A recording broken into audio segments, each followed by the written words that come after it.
This review is going to kind of be much like the game Two-Sided. Hey, my name is Brent here on Cloudy with the Chance of Meeples. Today on the channel, we're going to be looking at one of the winners of the most recent Mensa Select Awards. Today we're looking at Shifting Stones from Game Right, a game that plays 1 to 5 players in which you will be shifting stones and flipping stones and using cards to do that, but also using the same cards to score. But you can't use the same card to do both. You have to make some tough choices. Today we're looking at Shifting Stones. Final forecast coming up. Cue the thunder. So the radar overview for Shifting Stones, a game of tiles and tactics, a game in which you get 9 different stones represented by these cards, and they're double-sided. So you have a tree, on the other side you have a seed, and you can't really see this, well, maybe a little bit. They're all textured, so they look absolutely fantastic. And so you'll be setting this up in a 3x3 grid, and the really cool thing about this is you just take the tiles, you spread them out, you throw them on the table. There you have it set up in a 3x3 grid. Of course, in the game, besides these tiles, you'll get a stack of cards, and these cards are pattern cards ranging from 1 to 5 victory points. In this sense, they're in my hand right now, they're all 1, 2, and 3, but there are 5 victory point cards in here. Everybody will get as well one of these reference cards that shows you what you can do on your turn, as well as the endgame trigger, depending on player count.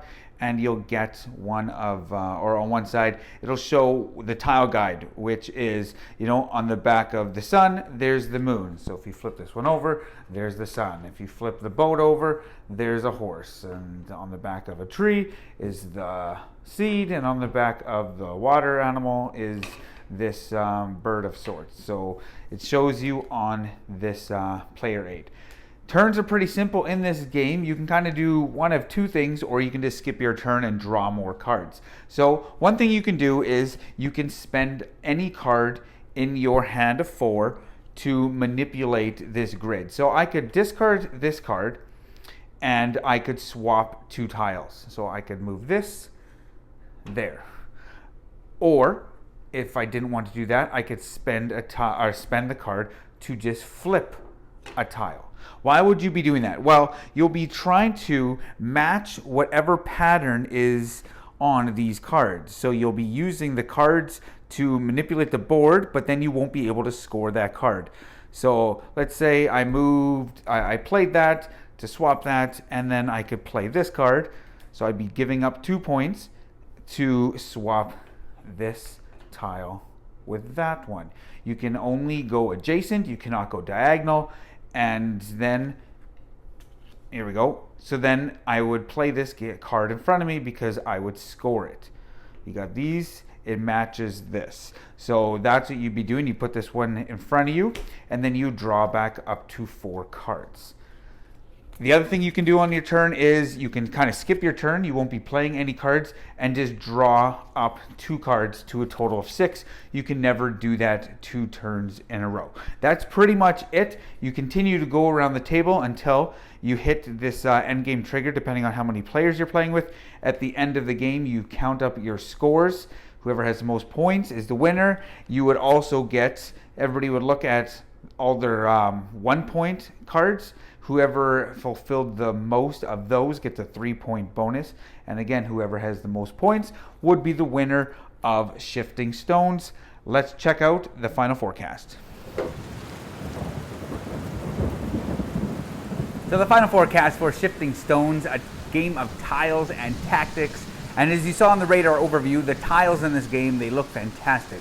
They are thick cardboard and they're embossed, and they just have this unique look to them.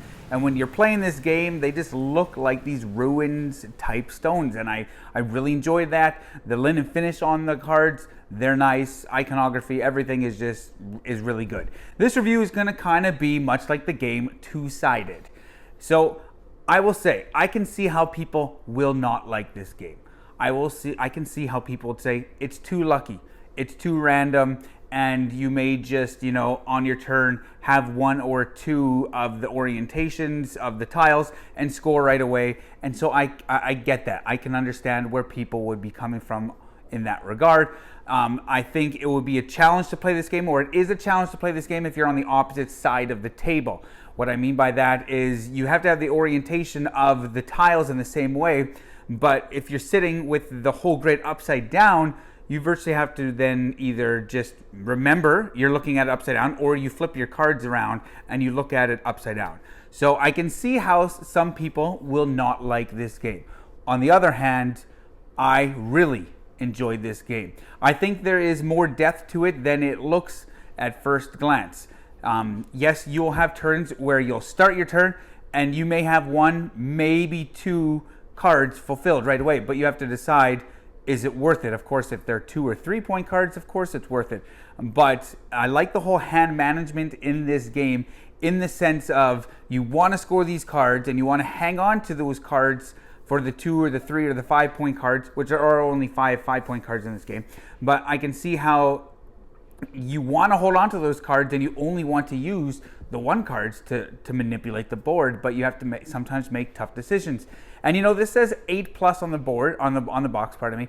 And I think this is great for families. My son, 8 years old, he's really enjoyed it. And for him, it's got interesting decisions. It's got tough decisions as to what he wants to do and how to get the most points. I like the added bonus for the person that has the most 1 point cards, because you could play this and just score all 1 point cards. You could race towards the end of the game in hopes that you A, have the most 1 point cards, and B, that you would then get the 3 point bonus and then win. First game we ever played, it was 4-player.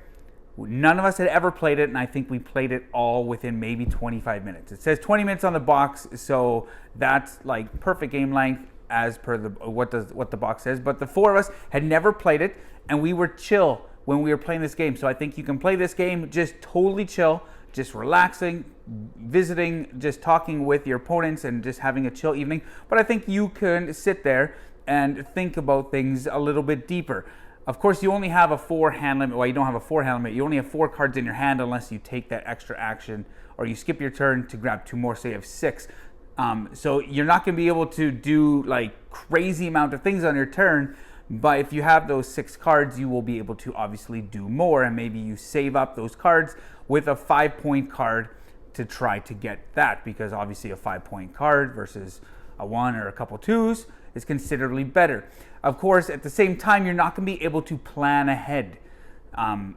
Your opponents are going to be moving the board around so much. It plays up to 5. I've only played it up to the 4-player count. I can imagine at the 5-player count, you just have even more of randomness when it is your turn. So you can't really plan ahead. In a 2-player game, maybe in a 3-player game, you can kind of set yourself up in hopes that your opponent's not going to switch tiles or move them around, or that they will maybe just pick up cards. So you can maybe plan ahead a little bit, but not long-term planning. Zero long-term planning in this game. But it plays so short, I don't have a problem with that. So as you can see, there's 2 sides to this review. There's, much like the tiles, there's 2 sides. There's many things that people will get hung up on. They can't forward plan. There is randomness. There is luck of the draw. You just do the best thing you can do on your turn. There's many things that people won't like, but at the same time, I think there's many things that people will like.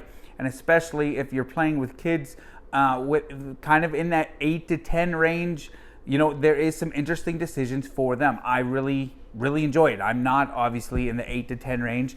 Let's just multiply that by maybe 3, almost 4. But I just really, really enjoyed this game with my family. I played it the solo. It's all right. It's a nice little puzzle. I wouldn't say you're going to go out and buy this game for the solo mode of this game. But overall, I really enjoyed it. Fantastic, fantastic components in this game. Gamewright always does great components, and this is no exception. So, Shifting Stones, those are my thoughts on the game. I enjoyed it. I can understand why people would not enjoy this, but for me and my family, it worked, and it worked well. So I'm going to give it a 75% chance of meeples.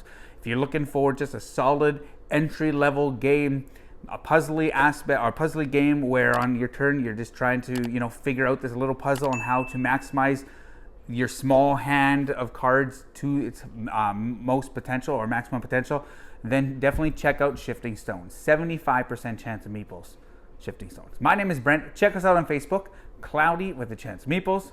Remember, grab your umbrella. The forecast is cloudy with a chance of meeples.